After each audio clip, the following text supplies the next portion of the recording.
Hello ಎಲ್ಲರಿಗೂ ನಮಸ್ಕಾರ. IPL 2026ರಿಂದ ನಮ್ಮ RCB ತಂಡದಿಂದ ಈ ಯಶ್ ದಯಾಳ್ ಅವರು ಹೊರಗಡೆ ಹೋದ ಮ್ಯಾಗ ನಮ್ಮ RCB ತಂಡದ ಬೌಲಿಂಗ್ ಲೈನಪ್ ಎಲ್ಲಿ ತನ್ನ ಬಲಿಷ್ಠತೆಯನ್ನ ಕಳ್ಕೊಂಡ್ ಬಿಡ್ತೈತೇನೋ ಅನ್ನುವಂಗ ನಮಗಾಗಿತ್ತು. ಆದ್ರೆ ಆಕ್ಚುಲಿ ಹೇಳ್ಬೇಕಂದ್ರ ಯಶ್ ದಯಾಳ್ ಅವರು ಹೊರಗಡೆ ಹೋದ ಮ್ಯಾಗ ಮತ್ತಷ್ಟು ನಮ್ಮ RCB ತಂಡ ಬಲಿಷ್ಠ ರೀತಿ ಒಳಗ ಕಾಣಿಸಾಗತೈತಿ.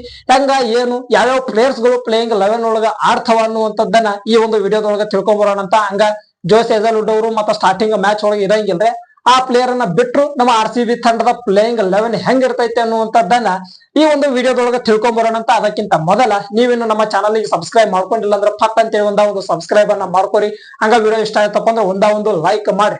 ಇನ್ನು ನಮ್ಮ RCB ತಂಡದ ಓಪನಿಂಗ್ ಬ್ಯಾಟ್ಸ್ಮನ್ ಗಳಾಗಿ ಒಂದು ಕಡೆಗೆ ಬಂದ ತಕ್ಷಣ 6-4 ಹೊಡೆಯುವಂತ ಫಿಲ್ ಸಾಲ್ಟ್ ಅವರು ಓಪನಿಂಗ್ ಮಾಡ್ತಪ್ಪ ಅಂದ್ರೆ, ಇನ್ನೊಂದು ಕಡೆಗೆ ಮ್ಯಾಚ್ ಹೆಂಗ್ ಹೊಂಟೈತಿ, ನಾ ಏನು ವಿಕೆಟ್ಸ್ ಗಳನ್ನ ನಿಲ್ಲಿಸಬೇಕು, ಏನು ರನ್ಸ್ ಗಳನ್ನ ಹೊಡಿಬೇಕು ಅನ್ನುವಂತ ಆಧಾರದ ಮ್ಯಾಗ ಬ್ಯಾಟಿಂಗ್ ಆಡುವಂತ ನಮ್ಮ ವಿರಾಟ್ ಕೊಹ್ಲಿ ಅವರು ಓಪನಿಂಗ್ ಮಾಡ್ತಾರ. ಇನ್ನು ಈ ಪ್ಲೇಯರ್ ನೋಡ್ರಿ ಪ್ರಾಕ್ಟೀಸ್ ಮ್ಯಾಚ್ ಒಳಗಂತೂ ನೆಕ್ಸ್ಟ್ ಲೆವೆಲ್ ಆಟಿಟ್ಯೂಡ್ ಒಳಗ ಬ್ಯಾಟಿಂಗ್ ಅನ್ನ ಆಡಾಕತ್ತೈತಿ ಅನ್ನುವಂತ ಒಂದು ಅಪ್ಡೇಟ್ಸ್ ಗಳು ನಮಗೆ ಸಿಗಾಗತ್ತಾವ. ಅಂದ್ರ 200+ ಸ್ಟ್ರೈಕ್ ರೇಟ್ ಒಳಗ ಈ ಪ್ಲೇಯರ್ ಬ್ಯಾಟ್ ಅನ್ನ ಬಿಸಾಗತೈತಿ ಅನ್ನುವಂತ ಒಂದು ಅಪ್ಡೇಟ್ ಗಳು ಸಿಕ್ಕಾವ್. ಮೊನ್ನೆ ಒಂದು ಪ್ರಾಕ್ಟೀಸ್ ಮ್ಯಾಚ್ ಅನ್ನ ಆಡಿದ್ರು. ಆ ಒಂದು ಮ್ಯಾಚ್ ಒಳಗೆ 19 ಬಾಲಿಗೆ 45 ರನ್ಸ್ ಗಳನ್ನ ಈ ಪ್ಲೇಯರ್ ಹೊಡೆದೈತಿ ಅನ್ನುವಂತ ಒಂದು ಅಪ್ಡೇಟ್ ಸಿಗಾಕತೈತಿ. ಇನ್ನು ಈ ಒಂದು ವರ್ಷ ನಮಗ ವಿರಾಟ್ ಕೊಹ್ಲಿ ಅವ್ರದ್ದು ಹೊಸ ವರ್ಷನ ನೋಡೋದಕ್ಕೆ ಸಿಕ್ಕ ಬಿಡಬಹುದು, ಅಷ್ಟ ಕೆಟ್ಟ ಡೇಂಜರ್ ಪ್ರಾಕ್ಟೀಸ್ ಅನ್ನ ಈಗಾಗಲೇ ವಿರಾಟ್ ಕೊಹ್ಲಿ ಅವರು ನಡೆಸ್ಯಾರ. ಇನ್ನು ನಂಬರ್ 3 ಒಳಗೆ ನೋಡ್ರಿ, ಇಲ್ಲಿ ಯಾವ ಪ್ಲೇಯರ್ ಅನ್ನ ಆಡಿಸ್ಬೇಕು ಅನ್ನುವಂಥದ್ದು ನಮಗೆ ಗೊತ್ತಾಗಂಗಿಲ್ಲ. ಯಾಕಂದ್ರೆ ಅಷ್ಟು ಡೇಂಜರ್ 2 ಪ್ಲೇಯರ್ಸ್ ಗಳನ್ನ ನಂಬರ್ 3 ಗೋಸ್ಕರ ನಮ್ಮ RCB ಮ್ಯಾನೇಜ್ಮೆಂಟ್ ಅವರು ಈ ವರ್ಷ ತಗೊಂಡು ಬಿಟ್ಟಾರ. ಇಲ್ಲಿ ನೋಡ್ರಿ, ಒಂದು ನಾವು ವೆಂಕಟೇಶ್ ಅಯ್ಯರ್ ಅವರನ್ನಾದ್ರೂ ನಂಬರ್ 3 ಒಳಗ ಆಡಿಸಬಹುದು. ಇನ್ನೊಂದು ಕಡೆಗೆ ಈ ರಂಜಿ ಟ್ರೋಫಿ ಒಳಗ ಭರ್ಜರಿ ಬ್ಯಾಟಿಂಗ್ ಆಡಿ ಡಬಲ್ ಸೆಂಚುರಿಗಳನ್ನ ಹೊಡೆದಿರುವಂತ ದೇವದತ್ತ ಪಡಿಕ್ಕಲ್ ಅವರನ್ನಾದ್ರೂ ನಾವು ನಂಬರ್ 3 ಒಳಗ ಆಡಿಸ್ಕೋಬಹುದು. ಎಷ್ಟೇ ಫಾರ್ಮ್ ಒಳಗಿದ್ರು ಇಲ್ಲಿ ದೇವದತ್ತ ಪಡಿಕ್ಕಲ್ ಅವರನ್ನ ಹೊರಗಡೆ ಇಟ್ಟು ನಾನು ವೆಂಕಟೇಶ್ ಅಯ್ಯರ್ ಅವರನ್ನ ನಂಬರ್ 3 ಒಳಗ ಆಡಿಸೋದಕ್ಕ ಬಯಸ್ತೀನಿ. ಯಾಕ ಏನು ಅನ್ನುವಂಥದ್ದ ಮುಂದೆ ನಿಮ್ಗೆ ಗೊತ್ತಾಗೈತಿ. ಇನ್ನು ನೋಡ್ರಿ, ನಂಬರ್ 4 ಒಳಗ ಇಲ್ಲಿ ರಜತ್ ಪಾಟಿದಾರ್ ಕ್ಯಾಪ್ಟನ್ ಆಗಿ ಸ್ಥಾನವನ್ನ ಪಡ್ಕೊಳ್ತಾರ. ಸದ್ಯದ ಮಟ್ಟಿಗಂತೂ ಇವ್ರು ಅಷ್ಟೊಂದು ಫಾರ್ಮ್ ಒಳಗಿಲ್ಲ. ಅಂದ್ರ ಈಗ ಸದ್ಯದ ಮಟ್ಟಿಗೆ ಅವ್ರು ಯಾವುದೇ ಒಂದು ಟೂರ್ನಮೆಂಟ್ ಆಗ್ಲಿ ಅಲ್ಲಿ ಯಾವುದೇ ರೀತಿ ಒಳಗ ಇವರು ಅಷ್ಟೊಂದು ರನ್ಸ್ ಗಳನ್ನ ಹೊಡೆದಿಲ್ಲ ಅನ್ನುವಂತ ಅಪ್ಡೇಟ್ಸ್ ಗಳು ಅದಾವ. ಇನ್ನು ನಂಬರ್ 5 ಒಳಗ ನೋಡ್ರಿ, ಇಲ್ಲಿ ಜಿತೇಶ್ ಶರ್ಮಾ ಅವರು ಸ್ಥಾನವನ್ನ ಪಡ್ಕೊಳ್ತಾರ. ನಂಬರ್ 6 ಒಳಗ ಟೀಮ್ ಡೇವಿಡ್ ಅವರು ಪ್ಲೇಸ್ ಅನ್ನ ಪಡ್ಕೊಳ್ತಾರ.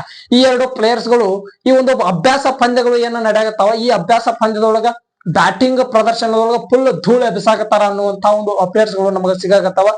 ಇನ್ನು ನಂಬರ್ 7 ಒಳಗೆ ನೋಡ್ರಿ, ಇಲ್ಲಿ ನಮ್ಮ RCB ತಂಡದ ದೈತ್ಯ ಮಾನವನಾಗಿರುವಂತ ರೊಮಾರಿಯೋ ಶಫರ್ಡ್ ಅವರು ಸ್ಥಾನವನ್ನ ಪಡ್ಕೊಳ್ತಾರ. ಅದಾದ ಮೇಲೆ ನಂಬರ್ 8ನೇ ಸ್ಥಾನದೊಳಗ ಇಲ್ಲಿ ಕೃಣಾಲ್ ಪಾಂಡ್ಯ, ನಮ್ಮ RCB ತಂಡ ಹಿಂದಿನ ವರ್ಷ ಚಾಂಪಿಯನ್ ಆಗೈತಪ್ಪ ಅಂದ್ರೆ ಅದ್ರೊಳಗೆ ಈ ಪ್ಲೇಯರ್ ಕೂಡ ಬಹಳ ಪ್ರಮುಖ ಪಾತ್ರ ಐತಿ.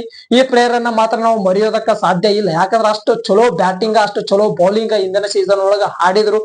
ಚಲೋ ಫಾರ್ಮ್ ಒಳಗಿರುವಂತಹ ಪ್ಲೇಯರ್ ಈ ಸೀಸನ್ ಒಳಗೂ ಕೂಡ ಅಷ್ಟೇ ಚಲೋ ಫಾರ್ಮ್ ಒಳಗೆ ಇರ್ಲಿ ಪ್ಲೇಯರ್ ಅನ್ನುವಂಥದ್ದು ನಮ್ಮ ಒಂದು ಕೋರಿಕೆ ಐತಿ. ಇನ್ನು ನಂಬರ್ 9ನೇ ಸ್ಥಾನದೊಳಗ ಇಲ್ಲಿ ನೋಡ್ರಿ, ಮಂಗೇಶ್ ಯಾದವ್ ಎನ್ನುವಂತ ಒಬ್ಬ ಯಂಗ್ ಪ್ಲೇಯರ್ ಅನ್ನ ನಮ್ಮ RCB ತಂಡ ಈ ವರ್ಷ ಆಡಿಸಬಹುದು ಯಶ್ ದಯಾಳ್ ಅವರಿಗೆ ರಿಪ್ಲೇಸ್ಮೆಂಟ್ ಆಗಿ ಅನ್ನುವಂತ ಒಂದು ಅಪ್ಡೇಟ್ ಐತಿ.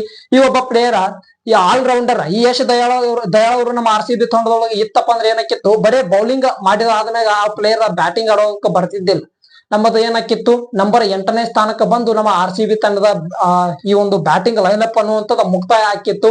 ಆದ್ರೆ ಈ ವರ್ಷ ನಂಬರ್ 9ನೇ ಸ್ಥಾನದೊಳವರೆಗೂ ಕೂಡ ನಮ್ಮ RCB ತಂಡದ ಬ್ಯಾಟಿಂಗ್ ಲೈನಪ್ ಸಿಗ್ತೈತಿ. ಈ ಒಬ್ಬ ಮಂಗೇಶ್ ಯಾದವ್ ಎನ್ನುವಂತ ಪ್ಲೇಯರ್ ಅನ್ನ ಆಲ್ರೌಂಡರ್ ಅನ್ನ ಆಡಿಸಿದ್ರಪ್ಪ ಅಂದ್ರ ಈ ಒಂದು ಕಾರಣಕ್ಕೋಸ್ಕರನ ನಾನು ಏನು ಅಲ್ಲಿ ನಂಬರ್ 3 ಒಳಗ ವೆಂಕಟೇಶ್ ಅಯ್ಯರ್ ಅವರನ್ನ ಹಾಕೊಂಡೆ. ಯಾಕಂದ್ರ ಈ ಒಬ್ಬ ಪ್ಲೇಯರ್ ನೋಡ್ರಿ ಮೊದಲ ಬಾರಿಗೆ IPL ಗೆ ಪಾದಾರ್ಪಣೆ ಮಾಡುವಂತ ಸಾಧ್ಯತೆ ಐತಿ ಅನ್ನುವಂಥದ್ದು ನಮ್ಮ RCB ಕಡೆಯಿಂದ ಒಂದ್ ಸ್ವಲ್ಪ ಅಪ್ಡೇಟ್ಸ್ ಗಳು ಬಂದವ. ಹಿಂಗಾಗಿ ಈ ಒಬ್ಬ ಪ್ಲೇಯರ್ ಏನಾದ್ರು ಸ್ಟಾರ್ಟಿಂಗ್ ಮ್ಯಾಚ್ ಒಂದ್ ಸ್ವಲ್ಪ ಅದೇನಾದ್ರು ಭಯ ಹಾಕೊಂಡು ಹೆಚ್ಚಿಗೆ ರನ್ಸ್ ಗಳನ್ನ ಕೊಟ್ಟ ಈ ಒಂದು ಬೌಲಿಂಗ್ ಒಳಗ ದುಬಾರಿ ಆದ ಅನ್ನುವಂತ ಒಂದು ಉದಾಹರಣೆಗಳು ಬಂದ್ವಪ್ಪ ಅಂದ್ರ ಇಲ್ಲಿ ನಾವು ವೆಂಕಟೇಶ್ ಅಯ್ಯರ್ ಅವರನ್ನು ಕೂಡ ಬೌಲಿಂಗ್ ಮಾಡುವಂತಹ ಒಂದು ಆಪ್ಷನ್ ಇರೋದ್ರಿಂದ ಈ ಪ್ಲೇಯರ್ ನಮಗೆ ಹೆಲ್ಪ್ ಆಕೈತಿ.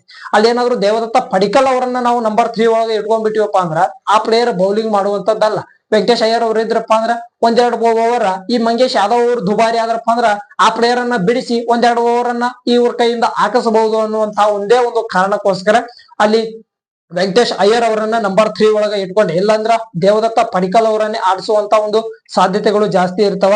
ಇನ್ನು ನೋಡ್ರಿ, ನಂಬರ್ 10 ಒಳಗ ಇಲ್ಲಿ ಭುವನೇಶ್ವರ ಕುಮಾರ್ ಅವರು ಸ್ಥಾನವನ್ನ ಪಡ್ಕೊಳ್ತಾರ. ಇನ್ನು ನಂಬರ್ 11 ಒಳಗ ಜೋಸ್ ಹೆಜಲ್ವುಡ್ ಅವರು ಸ್ಥಾನವನ್ನ ಪಡ್ಕೊಳ್ಬೇಕಾಗಿತ್ತು. ಆದ್ರೆ ಸ್ಟಾರ್ಟಿಂಗ್ 1-2 ಮ್ಯಾಚ್ ಇರಂಗಿಲ್ಲ ಅನ್ನುವಂತ ಒಂದು ಅಫಿಸಿಯಲ್ ಸುದ್ದಿಗಳು ಇರೋದ್ರಿಂದ ಈ ಒಂದು ಸ್ಥಾನದೊಳಗ ಇನ್ನೊಬ್ಬ ವಿದೇಶಿ ಪ್ಲೇಯರ್ ಆಗಿರುವಂತ ಜಾಕೋಬ್ ಡಫಿ ಅವರು ಈ ಒಂದು ಪ್ಲೇಸ್ ಅನ್ನ ಪಡ್ಕೊಳ್ತಾರ. ಇನ್ನು ಇಂಪ್ಯಾಕ್ಟ್ ಪ್ಲೇಯರ್ ರೋಲ್ ಒಳಗ ನೋಡ್ರಿ ಸುಯೇಶ್ ಶರ್ಮಾ ಅವರು ನಮ್ಮ ಆರ್ ಸಿ ಬಿ ತಂಡಕ್ಕೆ ಬಂದು ಆಡುವಂತ ಒಂದು ಸಾಧ್ಯತೆ ಇರ್ತೈತಿ. ಇದು ನಮ್ಮ ಆರ್ ಸಿ ಬಿ ತಂಡದ ಬಲಿಷ್ಠ ಪ್ಲೇಯಿಂಗ್ 11. ಯಶ್ ದಯಾಳ್ ಅವರು ನಮ್ಮ ಆರ್ ಸಿ ಬಿ ತಂಡದಿಂದ ಹೊರಗಡೆ ಹೋದ್ರೂ ಕೂಡ ಒಂದು ಒಳ್ಳೆ ಒಂದು ಬಲಿಷ್ಠ ತಂಡವನ್ನ ನಮ್ಮ ಆರ್ ಸಿ ಬಿ ತಂಡ ಕಟ್ಕೊಂಡೈತಿ. ಆ ಪ್ಲೇಯರ್ ಅನ್ನ ಬಿಟ್ಟರು ಕೂಡ ಒಳ್ಳೆ ಪ್ಲೇಯಿಂಗ್ 11 ನಮ್ಮ ಆರ್ ಸಿ ಬಿ ತಂಡದ ಆಗ್ತೈತಿ ಅನ್ನುವಂಥದ್ದ ನಮ್ಮ ಒಂದು ಅನಿಸಿಕೆ. ಇದರ ಬಗ್ಗೆ ನಿಮ್ಮ ಅನಿಸಿಕೆ ಏನು ಅನ್ನುವಂಥದ್ದನ್ನ ಕಮೆಂಟ್ ಬಾಕ್ಸ್ ಒಳಗೆ ಕಮೆಂಟ್ ಮಾಡ್ರಿ. ಮತ್ತ ಮುಂದಿನ ವಿಡಿಯೋದೊಳಗೆ ಸಿಗುಮಂತ ನಮಸ್ಕಾರ.